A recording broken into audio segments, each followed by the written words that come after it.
Hello dear students, আজ আমরা সপ্তম শ্রেণীর কোষে দেখি 1.1-এর অঙ্কগুলো করব। তো দেখো, প্রথমে কি আছে? 1 নাম্বার, সিতারা বেগমের ফলের দোকানে 60টি পেয়ারা ছিল। তিনি তার মোট পেয়ারার 1/4 বিক্রি করলেন। তার কাছে আর কতগুলি পেয়ারা পড়ে রইল? তো প্রথমে বলছে ফলের দোকানে 60টি পেয়ারা ছিল তার। তো দেখো, নাম্বার 1, মোট পেয়ারার সংখ্যা কত? মোট পেয়ারা ছিল 60টি। বলছে যে তিনি তার মোট পেয়ারার 1/4 বিক্রি করলেন। তাহলে তিনি মোট পেয়ারার 1/4 বিক্রি করলেন। বিক্রি করলেন। তো মোট পেয়ারার 1/4 মানেটা কি? তাহলে তিনি বিক্রি করলেন, আমরা আবার লিখব এটা। তিনি বিক্রি করলেন সমান মোট পেয়ারা, অর্থাৎ 60টির 1/4, এতটি পেয়ারা। পেয়ারা আচ্ছা, পেয়ারা। দেখো, 4×15 = 60 সমান 15টি। তাহলে তিনি 15টি বিক্রি করেছেন। প্রশ্নে চেয়েছে তার কাছে আর কতগুলি পেয়ারা পড়ে রইল। তার কাছে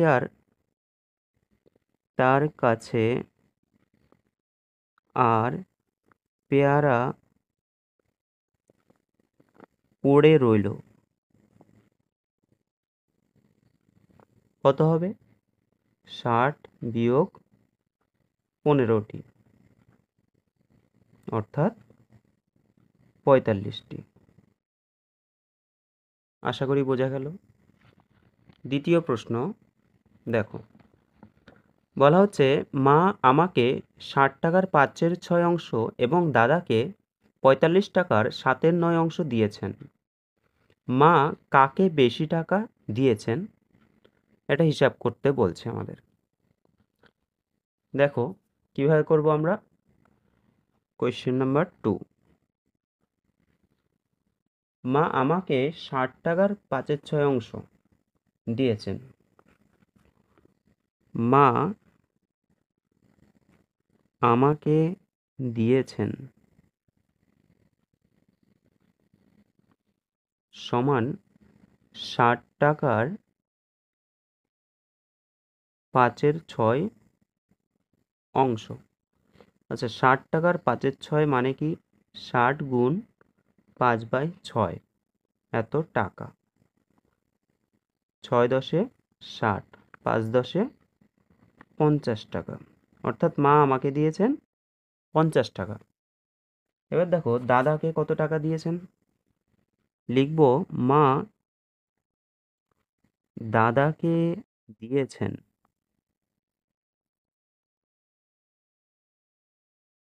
45 টাকার 7/9, অর্থাৎ 45 গুণ 7/9, এত টাকা। 5 নং 45, 5×7 কত? 35 টাকা। তাহলে মা আমাকে দিয়েছেন 50 টাকা, দাদাকে দিয়েছেন 35 টাকা। বলা হচ্ছে মা কাকে বেশি টাকা দিয়েছেন। আচ্ছা, অবশ্যই আমাকে বেশি টাকা দিয়েছেন, যেহেতু 50 টাকা আমরা লিখে দেব। সুতরাং মা আমাকে বেশি টাকা দিয়েছেন। আচ্ছা, এখানে প্রশ্নটা অনেক সময় ঘুরিয়েও বলতে পারে যে মা কাকে কত বেশি টাকা দিয়েছেন। আমাকে দিয়েছেন, আমাকে তাহলে দাদার থেকে কত বেশি দিয়েছেন? সেক্ষেত্রে কিন্তু আমাদের 50 থেকে এই যে 35 আছে এটাকে আমরা মাইনাস করে দেব। ঠিক আছে, দেখি আমরা পরের প্রশ্ন। দেখো, বলছে যে গণেশবাবু 3 দিনে একটি কাজের যথাক্রমে 3-10, 4-7 ও 1-21 অংশ শেষ করেছেন। তিনি 3 দিনে মোট কত অংশ কাজ শেষ করেছেন এবং এখনও কত অংশ কাজ বাকি আছে হিসাব করি। প্রথমত তিনি মোট কত অংশ কাজ শেষ করেছেন সেটা আমরা বের করব। আচ্ছা, দেখো কিভাবে করব। লিখব যে গণেশবাবু গণেশবাবু 3 দিনে মোট কাজ করেছেন সমান দিনের 14, 4-7 যোগ 1-21 অংশ। ঠিক আছে, এবার দেখো আমাদের 14, 7 আর হলো 21 এদের লসাগু করতে হবে। সবগুলোকে দেখো 7 দিয়ে যাবে, 7 দুগুণে 14, 7 থেকে 7, 3 7 21। লসাগু কত হবে তাহলে? 7 দুগুণে 14, 3 14 42 আমাদের লসাগু হয়ে যাবে। আমরা এখানে লিখব কত? 42। এবার দেখো ভগ্নাংশের যোগ বিয়োগ করতে হবে, আমাদের যোগ করতে হবে। 14 দিয়ে 42কে আমরা ভাগ করলে 3 14 42 হবে। তাহলে 3-এর সাথে 3 গুণ করলে 9, 6 7 42, 6 4 6 24, 21 দুগুণে 42, 2 1 2, 42। এই তিনটেকে আমরা যোগ করে দেবো। 9 9 4 13, 14 15, 5 হাতে আছে 1, 3, 35। তারপরে দেখো 35/42, তো এক্ষেত্রে আমরা যদি কাটাকুটি করি, 7 দিয়ে কাটলে 5 7 35, 6 7 42, অর্থাৎ 5/6 অংশ। এই যে 5/6 অংশ, এটা কি? এটা হলো গণেশবাবু 3 দিনে মোট কাজ করেছেন। ওকে, তারপরে দেখো 35/42, তো এক্ষেত্রে আমরা যদি কাটাকুটি করি, 7 দিয়ে কাটলে 5 7 35, 6 7 42, অর্থাৎ 5/6 অংশ। এই যে 5/6 অংশ, এটা কি? এটা হলো গণেশবাবু 3 দিনে মোট কাজ করেছেন। ওকে,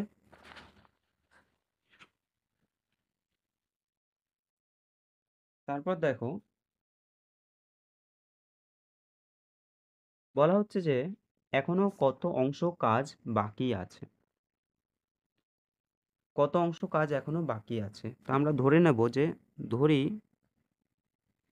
মোট কাজের পরিমাণ, মোট কাজের পরিমাণ সমান 1 অংশ। সুতরাং কত অংশ কাজ এখনো বাকি আছে? তাহলে কাজ বাকি আছে কি হবে?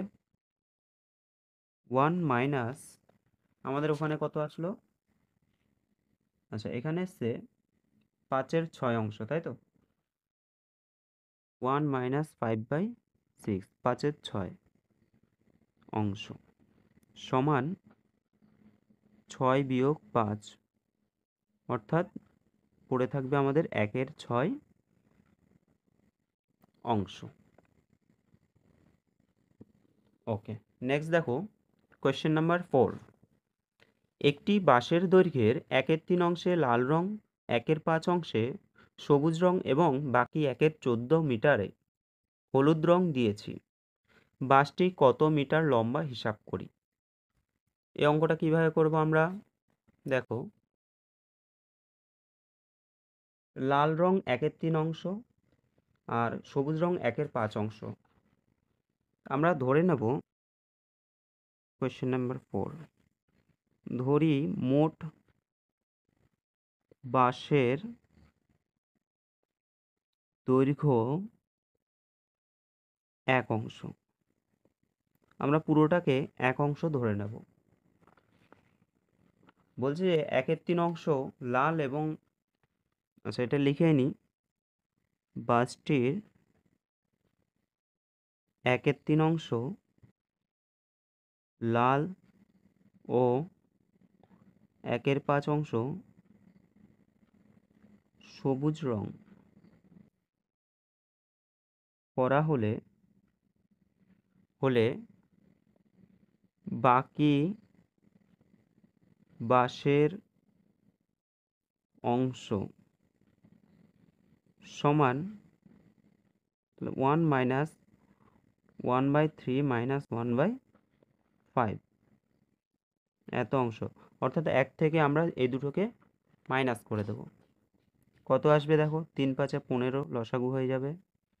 15 একে 15, 3 দিয়ে 15কে ভাগ করলে 5, 5 একে 5, 5 দিয়ে ভাগ করলে 3, 3 একে 3, 15, 10 বিয়োগ 3 কত হয়ে যাবে, 7/15 অংশ। তাহলে বাকি অংশ থাকবে আমাদের 7/15। তারপর কি বলছে, বলছে বাকি 14 মিটারে হলুদ রং দিয়েছি।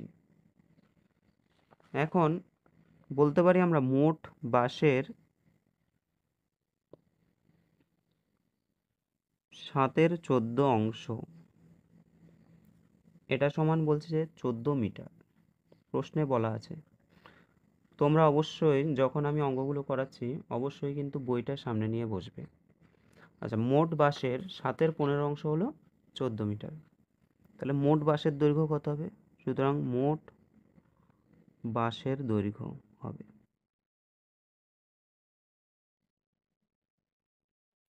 14 গুণ, দেখো এটা যখন এদিকে আসবে না এটাকে আমরা উল্টে দেব, 7, 7 দুগুণে 14 সমান হবে 30 মিটার। অর্থাৎ 14 দিয়ে এটাকে ভাগ হলো, 14কে 7/15 দিয়ে ভাগ হলো বলতে গেলে 30 মিটার। এটা হলো মোট যে পুরো বাসটার দৈর্ঘ্য। কি চেয়েছে, বাসটি কত মিটার লম্বা হিসাব করে দেখি, তাহলে আমাদের এটাই অ্যান্সার হয়ে যাবে যে বাসটি 30 মিটার লম্বা। পরের প্রশ্ন দেখি কি বলছে, একটি খাতার দাম 6.50 অর্থাৎ 6 টাকা 50 পয়সা এত টাকা হলে 15টি খাতার দাম কত হবে? খুবই সহজ অঙ্ক। দেখো বলা হচ্ছে একটি খাতার দাম 6.50 এত টাকা, সুতরাং 15টি খাতার দাম সমান গুণ করে দেবো আমরা এত টাকা। আচ্ছা, এই গুণটা আমরা কিভাবে করব দেখে নাও। 6.50 আছে তাই তো, 6.50 এর সাথে আমরা গুণ করব 15, 5 0 0, 5 5 25, 5 হাতে 2, 5 6 30 আর 2 32 হলো 0, 5 একে 5, 6 একে 6 যোগ করলে এটা আসলো। দেখো 2 ঘর আগে দশমিক, আমরা 2 ঘর আগে দশমিক বসিয়ে দেবো, তাহলে 97.50 টাকা। এটা আমাদের অ্যান্সার হয়ে যাবে। তারপর দেখো প্রশ্ন নাম্বার 6 বলা হচ্ছে একটি বাক্সে 12টি চিনির প্যাকেট আছে, প্রতিটি প্যাকেটের ওজন 2.84 কিগ্রা। বাক্স এবং প্যাকেটগুলির মোট ওজন 36 কিগ্রা হলে হিসাব করে দেখি বাক্সটির ওজন কত। তাহলে বাক্সের মধ্যে টোটাল 12টা প্যাকেট আছে চিনির প্যাকেট, এক একটা প্যাকেটের ওজন কত, 2.84 কিগ্রা। দেখো তাহলে একটি প্যাকেটের ওজন, একটি প্যাকেটের ওজন আছে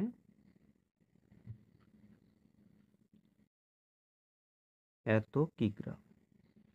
সুতরাং মোট আমাদের 12টি প্যাকেট আছে, 12টি প্যাকেটের ওজন গুণ 12 কিগ্রা। কিভাবে করবো এটা গুণটা? দেখো এখানেই করে নিই, 2.84 আর এটা হবে 12, 4 দুগুণে 8, 8 দুগুণে 16, 4 আছে 1, 2 দুগুণে 4, 1 5, 4 8, 2 1 2।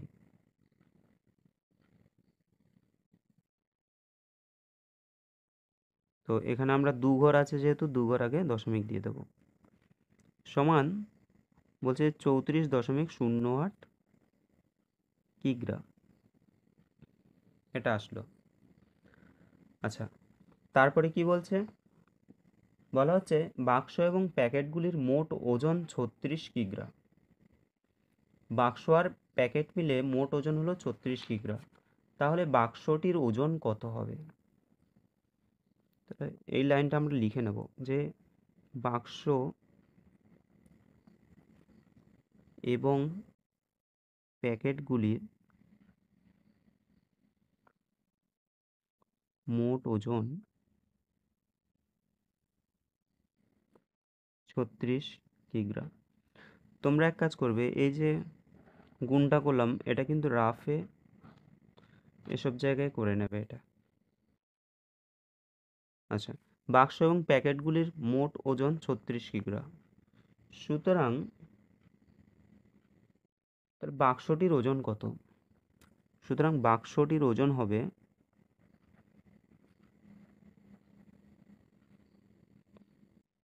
দেখো বাক্স আর প্যাকেট মিলে 36 কিগ্রা, আবার আমরা প্যাকেটের দেখলাম যে 34.08 কিগ্রা। তাহলে বাক্সর ওজন কি হবে? এটা থেকে এটা মাইনাস করে দেব, 36 মাইনাস 34.08 কিগ্রা। আচ্ছা, এই বিয়োগটা যাদের কারো কারো অসুবিধা হয়, আমরা কি করব, 36-এর পরে আমরা দশমিক দিয়ে দুটো শূন্য দিয়ে দেবো, আর 34.08, 10 থেকে 8 বিয়োগ করলে 2, 1 হয়ে গেলে 9, 0.5 হলে 1, 1.92 কিগ্রা।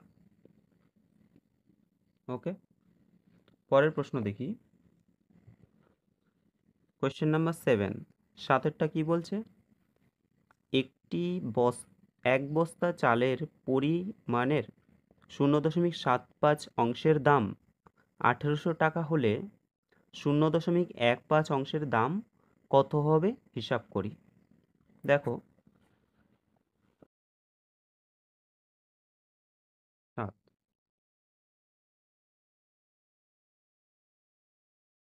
0.75 অংশ চালের দাম বলা হচ্ছে 1800 টাকা। এক অংশ চালের দাম কত হবে? 1800/0.75 টাকা। আর বলা হচ্ছে যে 0.15 অংশ চালের দাম কত হবে, সমান হবে 1800/0.75 গুণ 0.15। এখানে দশমিক দুটোকে আমরা তুলে দেব এবং লাইনটাকে আমরা আরেকবার লিখে নেব, এটা হয়ে যাবে 75, 15। তাহলে 15 দিয়ে আমরা 5 15 75 কাটতে পারি, আর 5 দিয়ে কাটলে 3 5 15, 16 17 18 30, 5 6 30, 0, অর্থাৎ 360 টাকা। 360 টাকা আমাদের অ্যান্সার হয়ে যাবে। দেখো পরের অঙ্কটা কি বলছে? 8এরটা বলছে যে অনিতাদি তার জমির পরিমাণের অর্ধেকের 7/5 নিজের ভাইকে দিয়েছেন এবং বাকি জমি 3 ছেলেকে সমান ভাগে ভাগ করে দিলেন।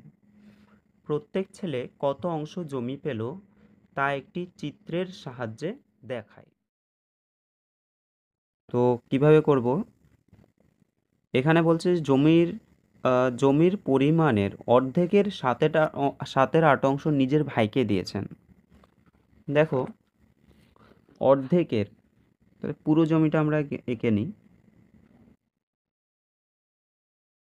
ধরো এটা আমাদের পুরো জমিটা রয়েছে, এই জমিটার অর্ধেক বলতে মোটামুটি একটা মিডিল আমরা ধরবো।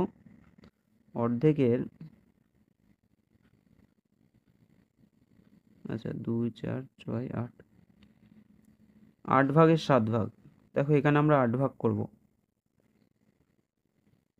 হলো 1 2 3 4 5 6 7 8, টোটাল 8 ভাগ হলো। সে 8 ভাগের বলা হচ্ছে যে 7 ভাগ, ধরো এটা একটা ভাগ, এটা একটা ভাগ, এটা এই 7 ভাগটা কাকে দেওয়া হয়েছে? যে নিজের ভাইদের ভাগ করে দিয়েছেন এবং বাকি জমি 3 ছেলেকে সমান ভাগে ভাগ করেছেন।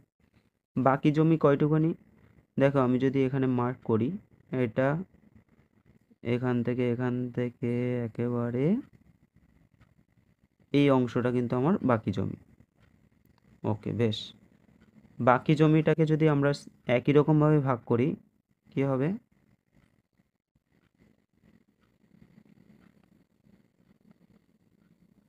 আট। বলা হচ্ছে যে বাকি জমির, দেখো বাকি জমি 3 ছেলেকে সমান ভাগে ভাগ করে দিয়েছেন। তাহলে বাকি জমি কতটুকু আছে?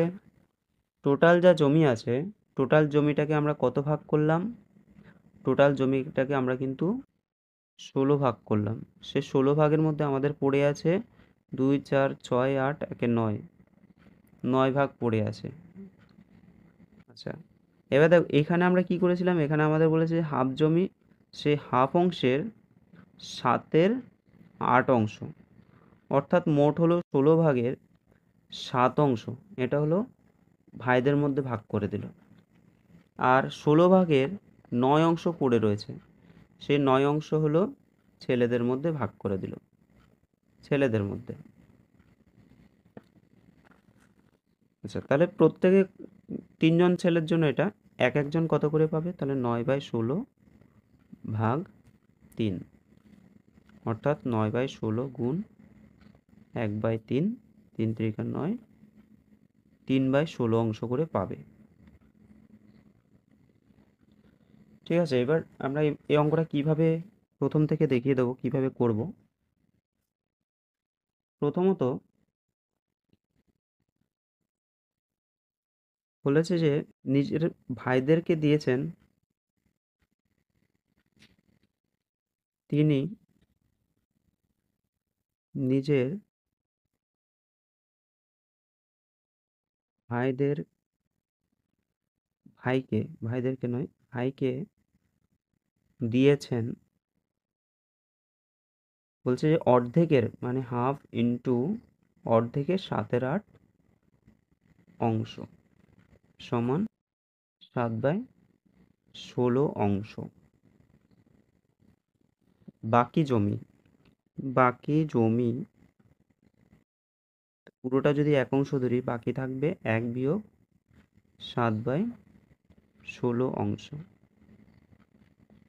অর্থাৎ 16 একে 16 বিয়োগ 7, 9/16 অংশ। এই বাকি জমি যেটা পড়ে আছে, এটা কি করবে? এটা হলো তার যে 3 পুত্রের মধ্যে ভাগ করে দেবে। তাহলে প্রত্যেক প্রত্যেক ছেলে জমি পাবে সমান 9/16 ভাগ 3, এত অংশ করে সমান গুণ 1/3, 3 3 9, 3/16 16 অংশ করে পাবে। ঠিক আছে, প্রত্যেকে কিন্তু 3/16 অংশ করে পাবে, তার 3 পুত্র প্রত্যেকে। আশা করি সবাই বুঝতে পেরেছো। আর যদি না বুঝতে পারো অবশ্যই কমেন্ট করবে। তো আমরা পরের দিন বাকি যে অঙ্কগুলো রয়েছে সেগুলো কমপ্লিট করব।